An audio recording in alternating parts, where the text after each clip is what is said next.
Hello and welcome to Pluribus Unum's Fireside Chats. Not as good as FTR's, but hey, it's something. If I sound like shit in this episode, I am very clearly diseased. I don't think it's that bad. I think it'll be gone soon, I think. Not to get too nitty gritty, but the way I sound now is actually an improvement. Especially considering there was at one point where this literally meant that I could not talk at all, essentially. Which I was a little bit concerned about because I didn't want to miss the opportunity to make this podcast episode. Also, hope the new episode is to your liking. Next episode's coming out soon. This, sickness might prevent me from being able to record the episode. My plan was at one point to record a lot of the episodes that are coming out in the beginning of the year, so I can at least get the recording out of the way, but clearly this is going to make that a little difficult. But I'm sure that probably won't just delay the whole thing altogether, obviously. I mean, if this doesn't go away by the end of the month then we got bigger problems than, getting videos out on time. With that out of the way, let's get right into the news. First, we're going to be talking about the 2026 Bangladesh election, and the reason why I'm talking about the Bangladesh election is because the Bangladesh election is the election that is perceived to be the first one that is Gen Z inspired, due to the fact that Bangladesh had a Gen Z revolution, Gen Z protests. If you don't know, there were at this point, but there was a wave of protests in a couple of countries in various parts of the world from late 2024 or mid 2024 to mid to late 2025, mostly from people in Generation Z. The things that made them all notable was because, one, they all had similar goals in the sense that they were united against authoritarianism, democratic backsliding, economic and social inequality, declining living standards, corruption, with many of the ones in the more, I guess, for lack of a better term, to not be derogatory, but the ones in the smaller and I guess, for lack of a better term, again, less developed countries, even though I'm pretty sure that's not accurate, Bangladesh, Nepal, Madagascar, they actually succeeded in causing their governments to, actually for lack of a better term, collapse. The Nepal one, I think, is the one that got most people's attention when, noticing this trend, but the Bangladesh one is the one that actually started this trend. And Bangladesh is, of course, the first country that is going to be holding an election to actually see how this Gen Z protest movement is going. And at least on a first glance, you can at the very least see that there is some developments that are interesting.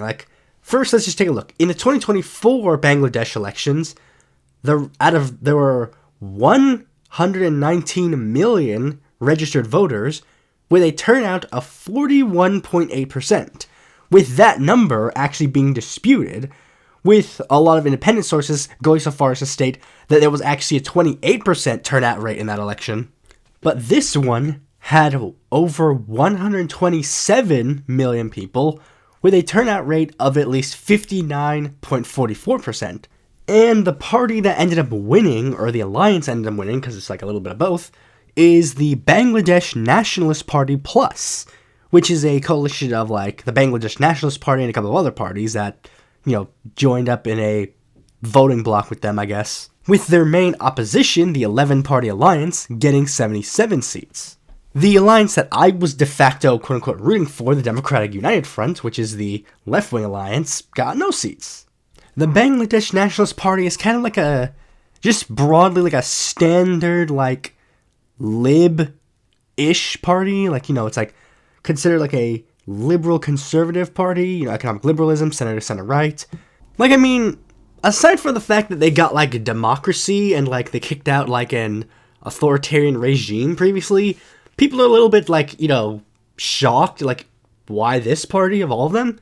And literally the de facto thing just comes down to the Bangladesh Nationalist Party is a somewhat notable party within Bangladesh politics, and it just so happens like that's just a party that has been known for a while. Like, I mean, they elected a couple of presidents in the past, and they kind of became like a somewhat notable like opposition force to the party that was, gotten rid of.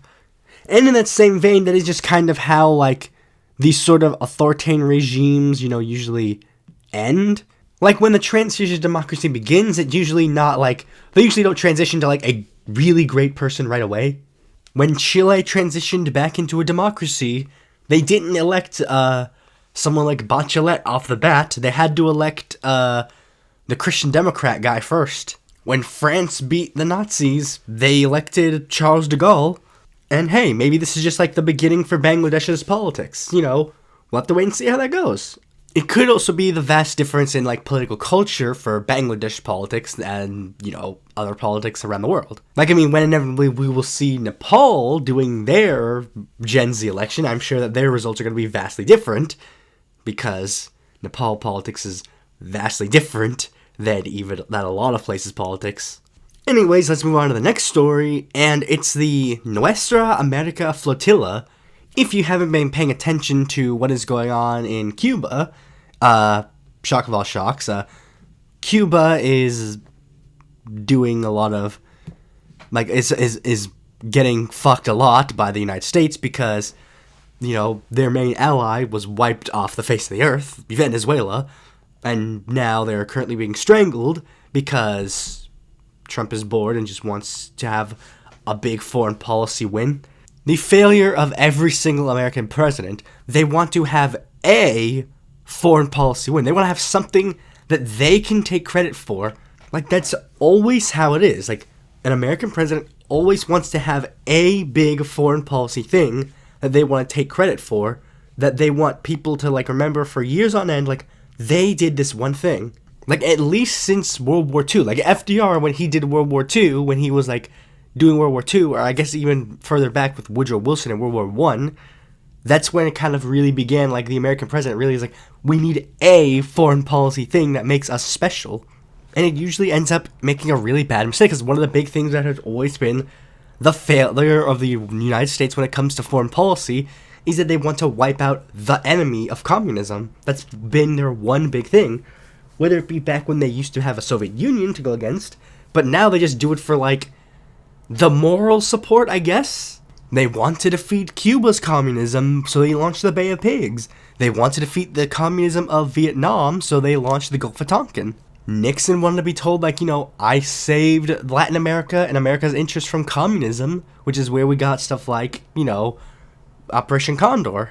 But at least since Obama, they've at the very least seen, like, I mean, I don't even know, wouldn't it necessarily be Obama? I guess at least Democratic politicians, Democratic presidents, they still want to do soft power, because Democratic politicians have always been more in favor of soft power than hard power, but they have been at the very least understanding, like, you get more fame in the long run for ending a war than starting one. Obama ended the Iraq War, Biden ended the Afghanistan War, Bill Clinton tried to quote-unquote end the Israel-Palestine conflict. Trump is very desperately trying to claim he ended 8 wars, ended 8 wars, ended 8 wars, ended 8 wars, ended 8 wars, ended 8 wars. But that's not lasting, so he has to actually try to do something else. Which is why he then tried to, do all that stuff with Iran. He wants to be known as the U.S. president that actually did it with Iran. But Iran's not budging, so now he's also... I literally just saw a news report from Al Jazeera, like, today, which they're just like, Trump was telling Iran to enter a nuclear deal. It's like, you pulled out of that nuclear deal. What? He's desperately tried to claim that he is the guy who's going to end the Ukraine war, but Putin isn't going to end the Ukraine war until he quote-unquote wins, so that's not going to work. Like, he's like, I'll end the Gaza war. It's like, but, no, you're just continuing the imperialism. Like, nothing has changed. Literally nothing has changed. You've just literally, like, put in writing, like, the thing that we have all been saying for years, like, Israel controlling Palestine. And now he wants to be seen as the guy who ended the conflicts with these so-called socialist states that have been thorns in the U.S.'s side for years. First Venezuela, now Cuba. But apparently a lot of people are now going to launch a flotilla to try and save Cuba. I don't know if there's going to be any incident regarding it. I would assume that something might happen, but just keep an eye out on that, I guess. Speaking of keeping an eye on things, let's talk about OpenAI. Now, this is interesting because I was actually writing an episode for the future that has something to do with this topic, and in doing so, this news article was recommended to me, and this is actually an interesting development. So, it's not interesting in a good way, interesting in a bad way. OpenAI has won a key discovery battle as it gains ground against authors in AI lawsuits. So, for those who don't know, if you remember, OpenAI literally committed massive piracy against many authors. Like, this has been openly, discovered and discussed and talked about relentlessly. OpenAI committed mass piracy over many works, kept them in a database to train OpenAI and ChatGPT. And what ended up happening is that the writers figured it out, and then they're like, yo, what the heck? This is a copyright infringement. We're going to sue you. And then now, magically, he deleted all those documents, and then they're like, hey, what the heck? You can't do that. You can't do that, man. Why'd you do that for? That's because it's very interesting. If he did nothing wrong, why would he have to delete all those files? And he even went so far as to claim, no, that was actually fair use. Like, no, it's not. You didn't ask for permission. It's not fair use. It's like, no. You didn't ask their permission, obviously. But even though, fair use doesn't allow you. You don't have to ask permission for fair use, but this isn't fair use. You're taking the entire books and then using them to train the AI. And they clearly don't accept the use. But this article basically goes on to state, one of the main parts of the case was that they were trying to get the document. They're trying to find the communications between OpenAI's employees regarding the deletion, but they were able to make it so that now these do not have to be submitted. Like, they don't have to show why this is, because they're like, this is privilege. It's like, but this is the whole point of the case. I don't understand how you could make the claim that this is privileged when literally the whole point of the case is this. And again, OpenAI does this, and then also gets mad at you when you take their stupid AI app and then train a Chinese AI app. And they claim, no, that's copyright infringement. But when we copyright, it's the same thing. The ultimate thesis is, the reason why I don't care about, the intellectual property, theft, quote-unquote, in regards to the AI thing is because it's not even doing that. They literally just want to make it segregated copyright law again. Copyright law is most laws are segregated based on, how rich and poor you are. Poor people can't do a lot of things, but rich people can do basically anything. Sam Altman has raped his sister and he's not in jail. Sam Altman has openly committed copyright infringement on a massive scale, he's not in jail. Sam Altman allegedly had Suchir Balaji murdered and he's not in jail. Meanwhile, someone who had basically the same background as him, someone who had the exact same, education as him, but who had significantly less money and wasn't doing it for any malicious reasons, Aaron Swartz, does something that is basically the same crime. He gets sued into suicide. And to just reiterate one point before I move on to the next story, I am not, nor will I ever be suicidal. Any insinuation that my story ends in that way is a flat-out lie. Anyways, let's move on to the next story. Discord is threatening to do something really stupid. They are launching an age verification face scan and they will now, there's so much wrong with this. Basically, one of the main things that they're going to do is that they're going to make it so that, you have to upload a photo of yourself and upload, a ID of yourself to a database to use Discord. And one of the first things that everybody pointed out when they did this was, wait, didn't you guys literally have a massive data breach not that long ago? Which is one of the main reasons why this is a terrible idea. Another main reason that many people pointed out, not many people, I just saw it in one tweet thread and they pointed out this big one, and it's the fact that if you don't do this, now you're going to force adults to be in Discord servers with minors.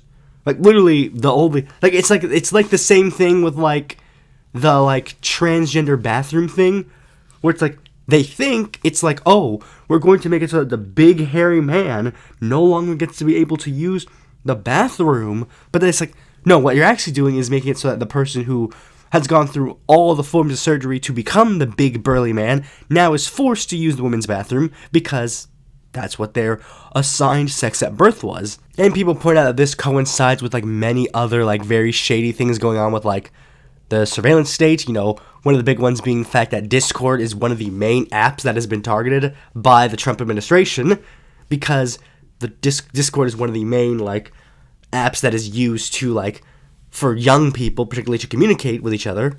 So it's being fear-mongered as a radical website that is going to be used for, like, you know, quote-unquote radical actions.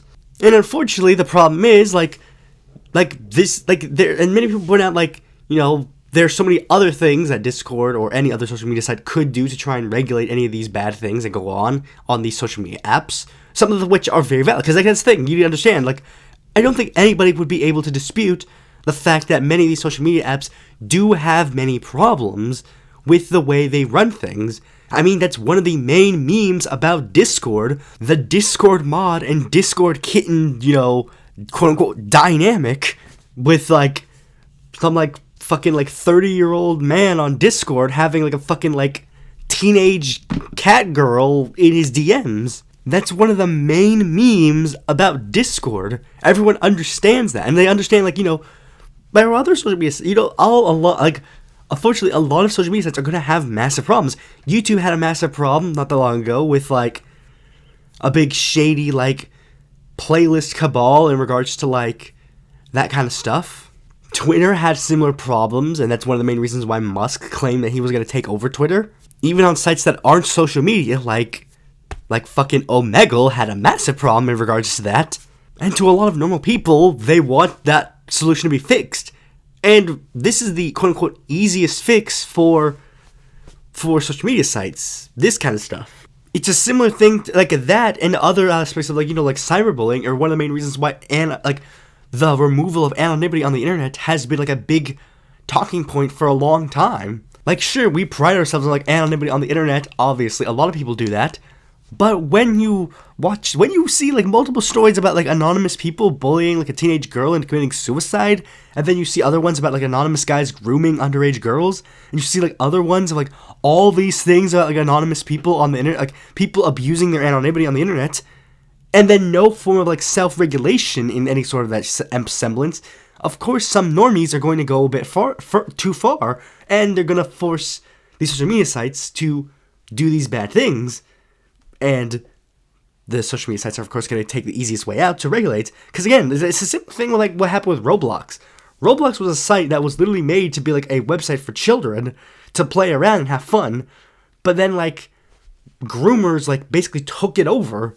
And rather than doing a very simple thing and possibly banning all the groomers, they decided not to and roll out a new feature to allow, like, face scanning on Roblox. And one of the main reasons why he said that he wasn't going to ban the people was, very bluntly, he wanted them to stay on the site because it made them money. Guys, I mean, we just gotta be real. If you want these social media sites to not have to resort to some of these biggest draconian measures, I mean, first of all, we have to fight these massive draconian measures in every step of the way, but also, we also have to do one step further. We have to self-regulate. We have to make sure that we are the ones who are at least, like, I mean, because, like, I mean, parents are obviously not going to be responsible for their own fucking kids. We have to be the ones, well, unfortunately, it's up to the creators and the heads of the servers to be the ones who are the most responsible. Like, I mean, I personally try to self-regulate my own community, you know, whenever a new person was added to the Discord back when it was, like I had a, like, back when my Discord was public and anybody could join, when someone would, like, at one point, I started asking people when they joined, what's your age? And I also added everybody who was already in there and saying, if you don't tell me your age by the end of the week, I'm kicking you out. And of course, if they said they weren't 18, you know, sorry bro, be gone. Like, I mean, I had someone that was commenting on this channel that was literally a child, and I'm just like, no, I'm not, no, and I just block them from commenting on this channel. I'm not going to be held responsible for a literal infant on this channel. Like, I don't want to be too, like, maybe this is, like, a topic for another day, but yeah, that's just a video that I thought would be, like, I think I might make a video, like, overall about that at one point. But anyways, let's move on to the next story, and, it's an interesting development coming from the United Auto Workers. They're going to be holding a presidential election for, their union leader, and apparently someone has announced that they will be running against Shawn Fain, and they're an op. Like, I mean, they're 100% an op, and I know they're an op because their campaign was announced on the World Socialist website, the official publication of the Socialist Equality Party, an actual literal cult, which I have made a whole podcast about, and it's very interesting that he's running as a union leader, considering the Socialist Equality Party hates unions. It's, like, extremely common for the Socialist Equality Party to actively go to union rallies, to actively make members of the union turn against their union. In fact, during the most recent Amazon union trouble, they were literally actively spending a majority of their time writing, like, pages and pages and pages in their World Socialist website, trying to shit on the Amazon Union. Now, the big question is, of course, why are they running in the United Auto Workers Union election? Well, this just seems like normally part of their plan. They really hate unions, so now they're going to go after, like, the guy who's literally been dubbed, like, currently the best union head in the country. Like, very interesting that they choose to run against Shawn Fain and not, like, say, run against Sean O'Brien.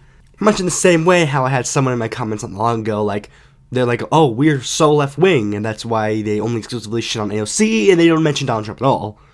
Interesting. It's very interesting how it's always the left-wing, the so-called, like, true leftists, the ultra-left, if you will. It's always them. They're like, we need to talk about the left-wing people. We need to talk about how these left-wing figures are not right. They don't talk about the right-wing people at all. They only talk about how these left-wing people are not exactly their, like, particular brand.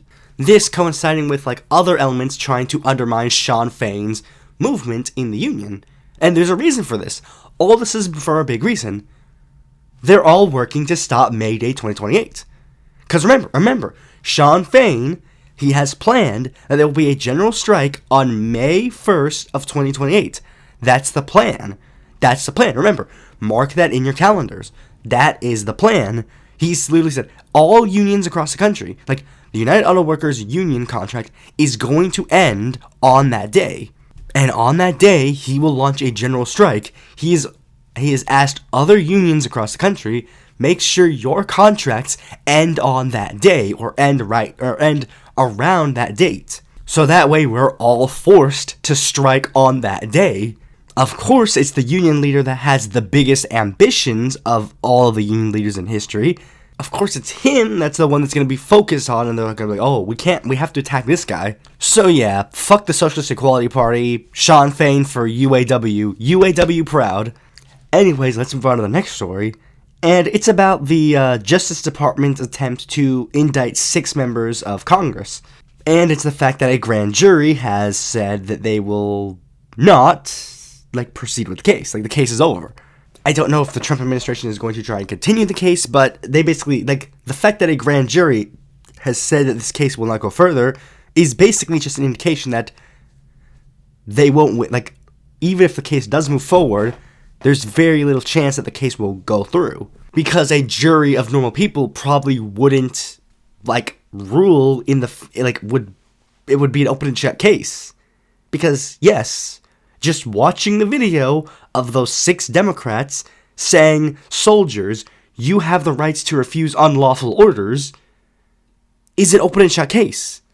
Any normal person understands that is an open and shut case. Breaking the law is illegal, and you have the right to not break the law. Wow, what a concept. Hey, like, there's not much else for me to really say on that. I don't know if that case is gonna go further. I think, like, there was, like, a response where Mark Kelly was basically like, yeah, this is just stupid. And now let's move on to the last story, which is interesting, again, not in a good way. Gallup will no longer measure presidential approval rating after 88 years. Gallup will no longer track presidential approval ratings after more than 8 decades doing so, the public opinion polling agency confirmed to The Hill on Wednesday. The company said starting this year, it would stop publishing approval and favorability ratings of individual political figures, saying in a statement, it reflects an evolution in how Gallup focuses its public research and thought leadership. Fucking lie. Absolute lie. This is a lie. Gallup is doing it because they're fucking cowards. That's why. They're cowards. They're bitches. They're cowards. They want to bend the knee to Trump. That's what they want to do. That's what they want to do. The same reason why Donald Trump won't publish the jobs report. The same reason why he just lies about every single stat. It's like, they want to make it so that it's easier for people to believe that Trump has favorability. Like, in no way would this make sense for anything else. Like, literally, I find it so odd that I find it odd. It's like, he is massively unpopular, and yet literally so much of the fucking establishment class they literally just think it's over. They just genuinely think it's over. He's like the Dems are sitting there doing nothing. Most of the corporations in the fucking country are bending the knee to him, and it's just like, why? There's literally no reason to. He's not popular. And in a free and fair election, he's not going to win. You guys are doing a self-fulfilling prophecy. And I guess that could be the point, the capitalist class working together and all, but, like, things just don't exactly add up 100%. But anyways, with that out of the way, I guess let's move on to what I've dubbed the main topic of this video. I don't know how much this is, because I actually haven't written anything down about this. I'm actually just going completely off the cuff on this, because it's just something that this happened in the land on President's Day, so I guess I just had to, like, make something presidential, and rather than doing, like, a re-ranking of the presidential, rankings that I made, I guess I might take a brief look at the notes that I have, of, like, the presidential ranking that I have, because I think I still have the edited one that I made, like, the last time I did this type of thing. Because as the years have gone on, I have, like, shifted my perspective on a couple of, like, presidents here and there. Originally, George Washington was kind of, like, way closer to the top than normally. I think even, like, I think at one point, if I remember correctly, Thomas Jefferson at one point was, like, my third favorite president. But, maybe, excusing, I wasn't excusing the slaves or whatever, but, I was, like, I guess being a little too fair to him in that regard. There's one element of doing, like, product of its time, and there's also, like, there's an excess, because, I also was, like, trying to, like, rank more, like, their, political, like, endeavors, like, their ideology, their, like, presidency, like, what they did. And even then, I've, like, kind of, like, shifted a little bit. At one point, I kind of, like, put Jimmy Carter, like, in relatively, like, mid-range. Maybe, like, slightly close to the top. But then Jimmy Carter, eventually made his way higher and higher on the list. I'm, of course, not the only person who has, like, ranked the presidents, obviously. There's, like, been, like, a bunch of other historians that have also ranked the presidents here and there. Some people who are, like, a bit more, like, I guess, in about it than I am. And each rankings have always been, like, slightly different than each other. One of the big things that's very interesting about, like, most presidential rankings is that a lot of them, actively exclude William Henry Harrison and James Garfield because of the fact that they were, like, kind of in office for, like, a very, very short amount of time. Meanwhile, and then there's also, like, the element of, like, what are you ranking? Like, are you ranking, like, their, like, actual, like, are you ranking, like, their goodness, like, how good they really were in the office, or are you ranking it by your ideology the ideology of the person in office? And there's, like, a little bit of both here and there, obviously. Like, if you're one of the rare people in the modern day of the United States who genuinely believes that slavery was a good thing, you're probably not going to rank Abraham Lincoln as high as most people in the United States. Or in a way that is actually common, that's not really, the previous example is obviously not that much common in presidential rankings, but, like, a more common example of that phenomenon would be people who don't like Franklin Delano Roosevelt's policies ranking him like a lot lower than most people would, because, you know, like, I mean, FDR is obviously one of the most active presidents in, you know, U.S. presidential history. Like, and usually when more modern presidents are included in these examples, they're usually kind of a bit more like, they kind of add a little bit more like leniency. Like, I'm looking at the Wikipedia thing for like the presidential rankings here right now, and it's here, it says like Obama, his rankings are 7, 11, 10, 17, 8, 12, 7, 18, 8, and 15. Like, interesting. Like, I mean, you see, there's a lot of interesting, like, ones. Like, I mean, granted, the ones where he's ranked significantly higher are usually the ones that are a bit, like, that happened after his term ended. But, like, there's one, I just tried to check to see if there was, like, biases in the polls. But, like, I mean, there's probably, like, some biases. Obviously, polls are going to have, like, some form of bias. But, like, those were, like, just, like, general, like, poll ideas. But, like, generally, like, I mean, to be upfront, like, I mean, generally, the top presidents and the bottom presidents are usually the same couple of faces that we see thrown around here and there. Like, I mean, if I were to just ask you guys, name the presidents that you think are the 5 worst ones, and then the 5 best ones, you're probably gonna see a lot of similarities between those guys and, like, the general pollsters' positions. Like, I mean, generally, yeah, you're gonna see, yeah, I mean, yeah. And basically ever since a certain man got elected, he's very quickly gotten himself put on the bottoms of most of the lists. You know, his polls have been ranked him from 44, 42, 41, 43, and 45, with the only other president really beating him being the one, like, with the only presidents that have really been able to beat him are, like, the ones that literally have, like, direct conflicts in regards to, like, Civil War stuff. And even early on in the channel, I wanted to be a little bit of a special guy and say, no, actually, he's not the, like, you know, with the whole, like, you know, he's not the problem, he's the symptom of the problem, blah, blah, blah, blah, blah, that kind of stuff.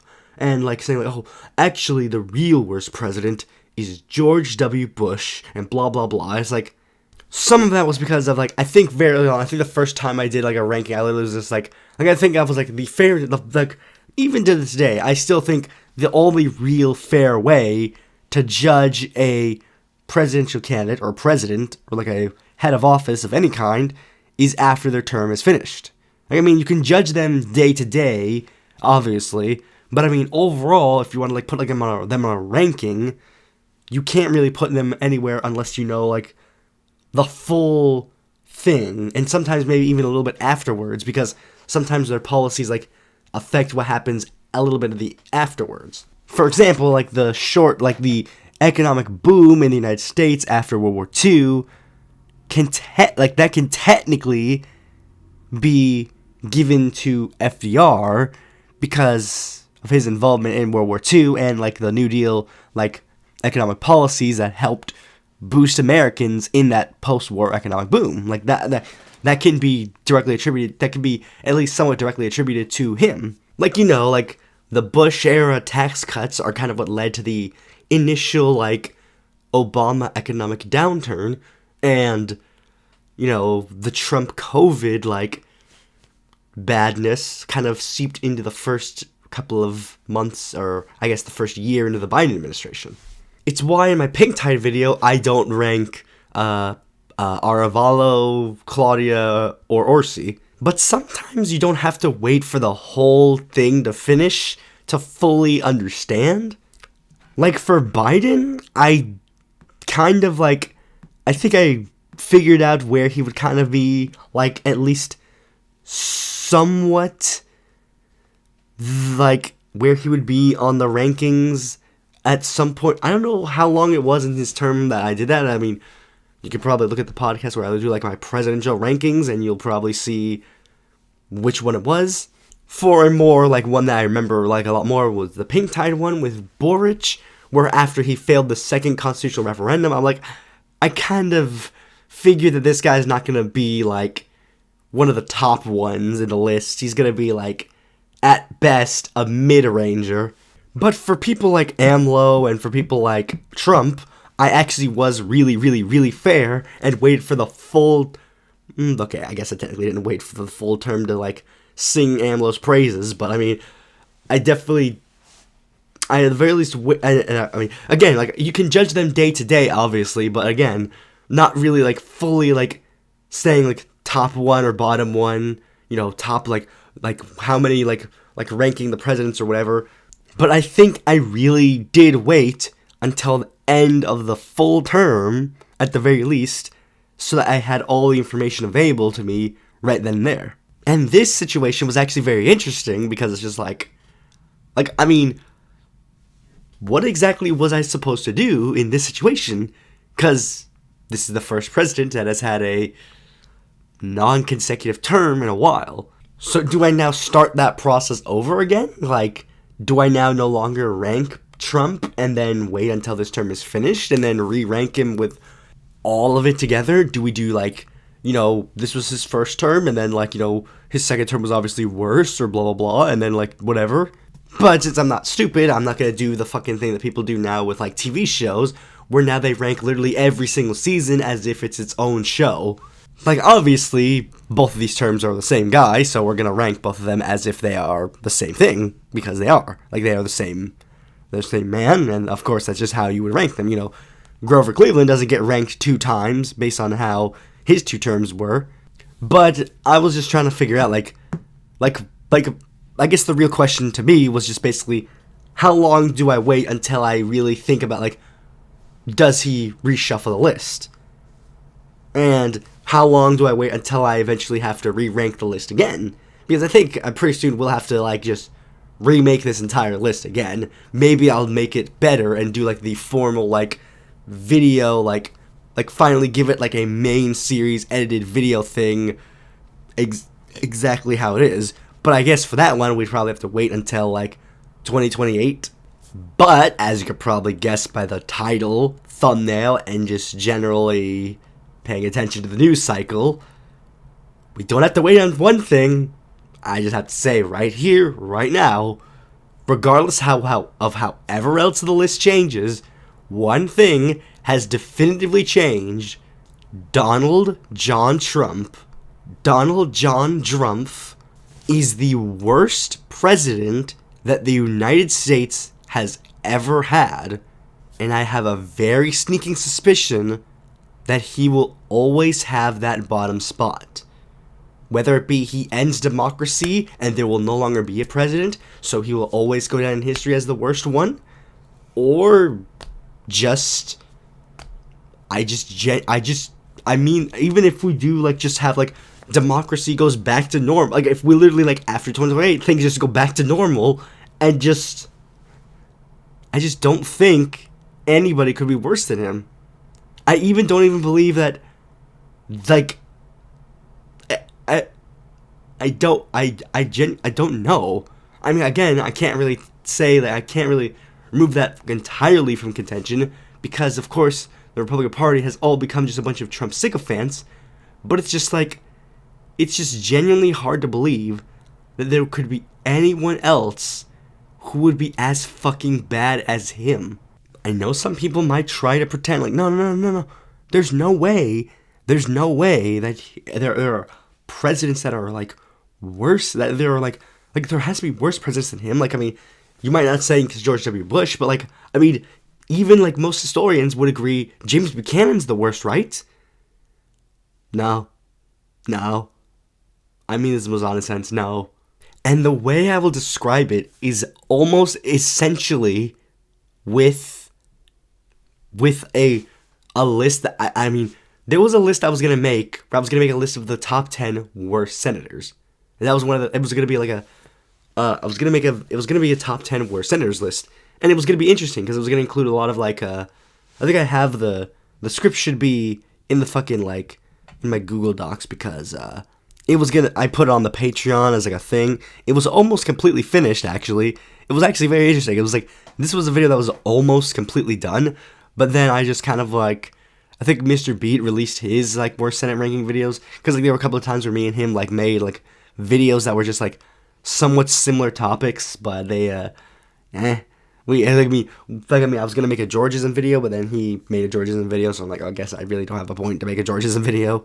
He made like a video about like, I mean, it was just like coincidence, like parallel thinking. I mean, I don't know if me and him had like very similar like views in regards to like the senators. I guess I'll just share like the senators. I mean, again, on Patreon I have the script available if you want to read the whole thing, because it's like a basically almost completely finished one. The only thing I did right before I put it on the Patreon was I added a addendum because I didn't have Ernest Lundin on the list, and I basically said like if I did do the fucking video, I would change it so that I would have Ernest Lundin on the list, which would make the joke, the thesis of the video not really work as well. But like, I'll just get into it. Here's my rankings on the list were: number 10 was Harry Byrd, number 9 was Jesse Helms, number 8 was Fernfield Simmons, number 7 was John C. Breckinridge, number 6 was Robert Rice Reynolds, number 5 was Pat McCarran, number 4 was Theodore G. Bilbo, number 3 was Joseph McCarthy, number 2 was Strom Thurmond, and these are some obvious ones. I also had some dishonorable mentions: Robert Taft, Mitch McConnell, Barry Goldwater. Added Ernest Lundin, very late to the game. But like, my number 1 worst senator that I put on the list was a very interesting one because, just reading off the sins of the previous senators, Harry Byrd is, of course, obviously a Klansman. Jesse Helms was a very well-known racist. Fairfield Simmons literally led a coup on U.S. soil. John C. Breckinridge was a traitor to the United States. Robert Rice Reynolds was a fascist who was literally aiding and abetting the Nazis. Pat McCarran was a fascist just for the love of the game, not even really for money. Theodore G. Bilbo was, of course, an obvious racist. Joseph McCarthy was a well-known communist and fearmonger, like that kind of stuff. Strom Thurmond is, of course, obviously well known for his racism and segregation. And again, most of those guys are very well known and everyone knows them and very much hated. But then it's okay, but Calhoun, yeah, he's prominent, but compared to the sins of the rest of these guys, prominence-wise, of course, for a lot of people, having Strom Thurmond as number 1 makes sense. Having McCarthy as number 1 makes sense. Robert Rice Reynolds, McCarran, all those guys, it would make sense for them to be at the top of the list, just for sort of a flashiness. But here was the statement that I wrote. I didn't get to finish the full thing, but this is the thing that I did write down. Ultimately, what made him number 1, the worst of the worst. And I wrote here, Calhoun makes this list for a very big reason. He's on this list because without him, none of these other people would exist. And I was going to go on to explain how most of all the other people on the list can trace their ideological roots back to Calhoun. Calhoun is literally on the wiki box on Wikipedia for conservatism in the United States. He's sort of the person who spearheaded he was the original quote-unquote states' rights guy, which is what a lot of the racist, segregationists advocated for. He was also he was also just saying flat out fucking racists, and those guys would obviously be inspired by him as well. Traditional conservatism in the United States was also inspired somewhat by Calhoun's philosophy. Calhoun is the root of the giant rotted plant that has evolved into modern-day conservatism. Now, I bring this up in reference to Trump and all these other presidents because I see it as sort of a reverse. Basically all of the ones in my bottom 11, sans Trump, the bottom 11, all of the bottom 11, all of my criticisms of the bottom 11 can be pointed directly at Donald Trump. It is as if he has taken all of the worst aspects of all the worst presidents in the United States and combined them together into one shitty concoction. William McKinley, who Trump has very strangely just openly admitted to admiring and wanting to copy, was well known for presiding over the Gilded Age with, there were a lot of other presidents that presided over the Gilded Age, but he's kind of seen as like the figurehead of the Gilded Age and, the expansion of the American Empire, which Trump is obviously trying to continue, with the invasion of Venezuela and, trying to start a war with Iran and, Palestine and Mexico and, Colombia and all these other things. Primarily known for its massive, concentration of wealth with the elite and, wealth disparity rising up to the point. And, obviously it led to the point of, massive political violence. William McKinley, we all know how his story ends. I do not fucking understand why Trump is so fucking, I want to be the next William McKinley. It's like, bro, do you not know how his story ends? Richard Nixon started the war on drugs, and, part of the reason why a lot of, foreign interventions were actually, allegedly because of the drug trade. An excuse that Donald Trump has used to, murder random people on boats. And, of course, Nixon flat out doing, very shady, corrupt political actions to try and, rig the outcome of an upcoming election. Much like how Donald Trump, tried to rig the 2020 election, is trying to rig the 2026 election, and is possibly going to try and rig the 2028 election. Creating a list of political opponents and, being, a overall, asshole. Warren Harding being, his administration being filled to the brim with, corrupt cronies of his friends. That sounds very familiar, doesn't it? Participating in a ton of scandals. Again, sounds a little familiar. Andrew Johnson, having a short temper, huge ego, tendency to fire his employees, not really doing anything to help, concerns with, the minority groups in the country, which leads to, exacerbating,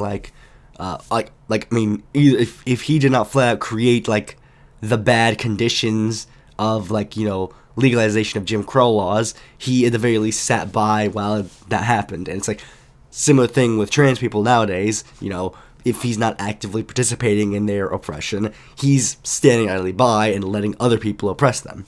Ronald Reagan, of course, leading the massive, economic downturn, a lot of, low-income neighborhoods, possibly participating in the drug trade himself in order to get those, drugs into low-income neighborhoods. Intervening in the affairs with Latin America and Iran for his own political gains.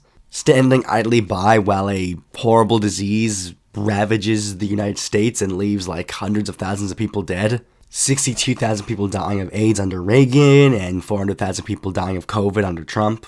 Okay, I'm looking at Franklin Pierce, and it's his thing says, passed the Kansas-Nebraska Act, a piece of legislation that pushed the country and the issue of slavery the closest to a civil war. I guess I can't really compare much directly to that. I guess you could point to certain bills that Donald Trump has passed, and, I don't know if he's passed them, but, bills that he's proposed that has definitely, pushed for a lot of bad things, but, I'm not sure if it goes on that level. I guess the nationalization of elections, but I don't know if that's, necessarily, one-to-one. I guess a lot of these aren't necessarily one-to-one, but they're usually, better comparisons than that. Andrew Jackson, again, short temper and ego and, using the military to oppress a minority group and basically legalize their murder, Andrew Jackson with the Trail of Tears, Donald Trump with ICE. But, of course, the most prominent thing is, the expansion of the power of the executive branch and having very clear, ambitions that sound populist but are really just, demagogish. I literally just read a thing about, Andrew Jackson where it's just, he just openly said he wanted to kill John Calhoun purely because of the fact that they had a disagreement. John Adams had the Alien and Sedition Act, which not only, punish immigrants, literally, again, one of that sounds familiar, but also, wants to punish people who were, politically disagreeing with the administration, again, similar to what Donald Trump is doing. Herbert Hoover allowing for a massive economic depression to go forth, and, we had the big COVID recession under Donald Trump, and he didn't really do much about that. I guess he gave the stimulus checks, but otherwise, it just kind of it's sort of the same thing about an out-of-touch rich guy thinking here's my solution to fix the problem. It's a simple thing. It's I know there's Hoover did some things too, but it's yeah, but clearly the things that they did were not enough. And it's a similar thing with Trump, not enough. James Buchanan, his is a big one about, like, how he did basically nothing to prevent any of the, like, tensions regarding, like, the issue of slavery and, almost to the point where exacerbating it. And I would say that Trump is basically doing, maybe, I don't know if we're on the level of, like, civil war, but, like, he's definitely clearly, like, pushing for more polarization, pushing for more, like, division, pushing for more, like, stuff that makes tensions rise more and more. But the big one is, of course, I've always tried to be like, George W. Bush is worse than Trump because of, this, and this. And it's just like, especially nowadays, it's like a little hard to say, oh no, these ones are bad, but Trump does these things, oh no, that's different. George W. Bush, led us into the Iraq War. Donald Trump has tried to push us into a war with Palestine. He's tried to push us into a war with Iran. He's tried to push us into a war with Mexico, Cuba, Greenland, Denmark, Venezuela. You could say, oh, well, we haven't succeeded, but it's like we toppled Saddam in Iraq. We toppled not Hugo Chavez, Nicolas Maduro in Venezuela. Again, it's similar situations. I can't really say one. I can't really say one is worse than the other. They're both inherently bad actions, and the fact that they literally did the same like lies that led us into that. It's literally just copying. It's like, hey, can I copy your homework? Yeah, but make sure it doesn't look the exact same. The Patriot Act and NSA surveillance. What Donald Trump is trying to do with that is basically like he's trying to make that look like fucking child's play with the rise of Palantir and using the same excuse, like, oh, we're trying to weed out the, like, narco-terrorists. We're trying to weed out, like, the illegal immigrants. We're trying to weed out, like, all of the bad people, the bad hombres. And it's like, no, that's not the point. The point is you're trying to make it so that you have a way to track down everybody who is critical of you. His absolute failure in regards to Hurricane Katrina and, well, Donald Trump has, there's been hurricanes under Donald Trump's administration. There have been, like, tons of bad weather under his administration, and he's basically well known for not doing a good job handling them. The Bush tax cuts, which Donald Trump made permanent, and the Great Recession, the Great COVID Recession, and a possible upcoming recession due to all the tariff policies. Like, yeah, Donald Trump is very obviously the worst one. Like, I mean, if my threshold is all of those guys as the worst ones, then by virtue, Donald Trump has to just be the worst of the worst because he checks all the boxes. He crosses all the T's. He dots every I. And that's not even getting into the fact that he's part of a fucking child sex trafficking ring. Like, I mean, even if you wanted to, like, rank him, it's kind of really hard to, like, say, because there's even some elements where it's just, like, he's just not even a good legislator. Because, I mean, again, like, so sometimes where you rank a politician based on, like, what they do, in the sense of, like, their policies and, like, their act, like, if a politician runs on a platform of killing everybody, and then he kills everybody, people are probably gonna be like, hey, that's not good, that's kind of bad. But then there's also the element of, like, but let's say a politician runs on something, and they can't accomplish that politician would also be ranked bad. And there's this weird thing where it's like Trump even can't, like, he can barely do the things that he can barely do things in office. It's weird. It's like sometimes he does, like, the fucking, like, literally, he, like, writes a law that's just, like, openly the worst thing a human being could ever do. And then one day he'll try and do another thing, and it's just like, no, the court just said you can't do it. I mean, he tries to do it anyways, but then they're just like, no, if you do it, you're, like, we're actually going to do something about it. And it's like, oh, okay, never mind. It's like, he's not even good at that. Like, he said, like, I'm going to negotiate with fucking, like, Russia, and we're going to end the Ukraine war. Still going on, and he's still fundraising. And he's still, like, literally, he's still giving them money. He's still giving Ukraine money. Literally, he doesn't even have to, like, does he have to, like, go through all that? He's a commander-in-chief. Can't he, like, literally just say, we're not giving money to this nation anymore? He ran on putting Americans first. Still hasn't done anything in regards to that. He gave a massive economic handout to Argentina, not us. He ran on, cutting the price of eggs. eggs are still really high.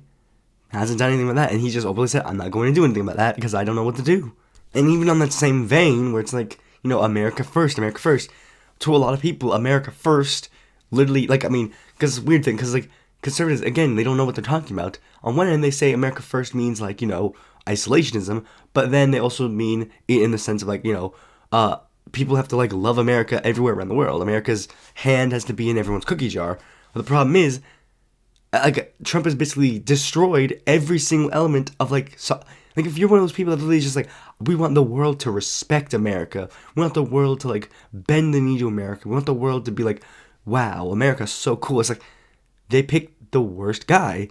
Donald Trump has literally pulled out of every single thing that could possibly do things to actually, literally, they're doing, literally, the U.S. is now out of the WHO, and due to that fact, China stepped in, they're footing the bill, now the rest of the world is indebted to China.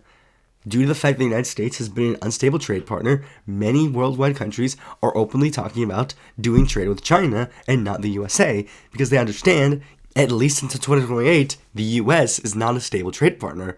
And depending on how the situation goes, it doesn't matter. Even if they, even if literally in 4 years they elect a Democrat and it's okay, back to that, it's how long is that going to last? So they need to have a literal, fully stable partner whenever it is. And in China, that's not going to be an issue. Xi Jinping is the one in charge until he dies. And the next guy is probably going to have, basically the exact same policies as Xi Jinping. So it's again, there's basically no reason for them to, not do a relationship with China over a country that is not as stable like the USA. The USA is possibly talking about leaving NATO, leaving the UN, these two things that have literally been used purely to help United States hegemony over the world. It's why, if you are pro-US being the top country in the world, this is not the way to do it. For real, none of these roads lead to a good route for America under the Trump administration. I don't understand how this is I don't get it. In almost every conceivable way, Donald Trump is a shitty president. So again, I just fail to understand how anybody even remotely would, literally, I don't even understand how a conservative can say he's a good president. Because I just pointed out, some reasons why conservatives probably wouldn't like it.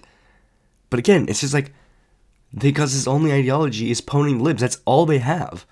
They have nothing else. And since that's all Trump does to them, then they're fine with it. They're fine with all of it. And they really do think they're just epically owning libs and leftists and whatever. Just we're epically pwning you. Haha, we're pwning you. And it says, dude, you're literally sitting there enjoying a pedophile for president who literally, shit himself in the Oval Office. Bro, I'm not the one who's, that's just pathetic, dude. Again, I fail to see how anybody could really surpass him in that bottom tier. I guess it is possible, but I don't see a lot of routes where that would even be possible. But hey, America might prove me wrong. Anyways, you could probably tell by my voice that I probably shouldn't go too much further. Not like I have more notes to get through, so yeah. Thanks for watching this video. Be sure to like, comment, share, subscribe, and click the bell to notify when a future video of mine comes out. And if you're interested in more content from me, consider supporting me on Patreon.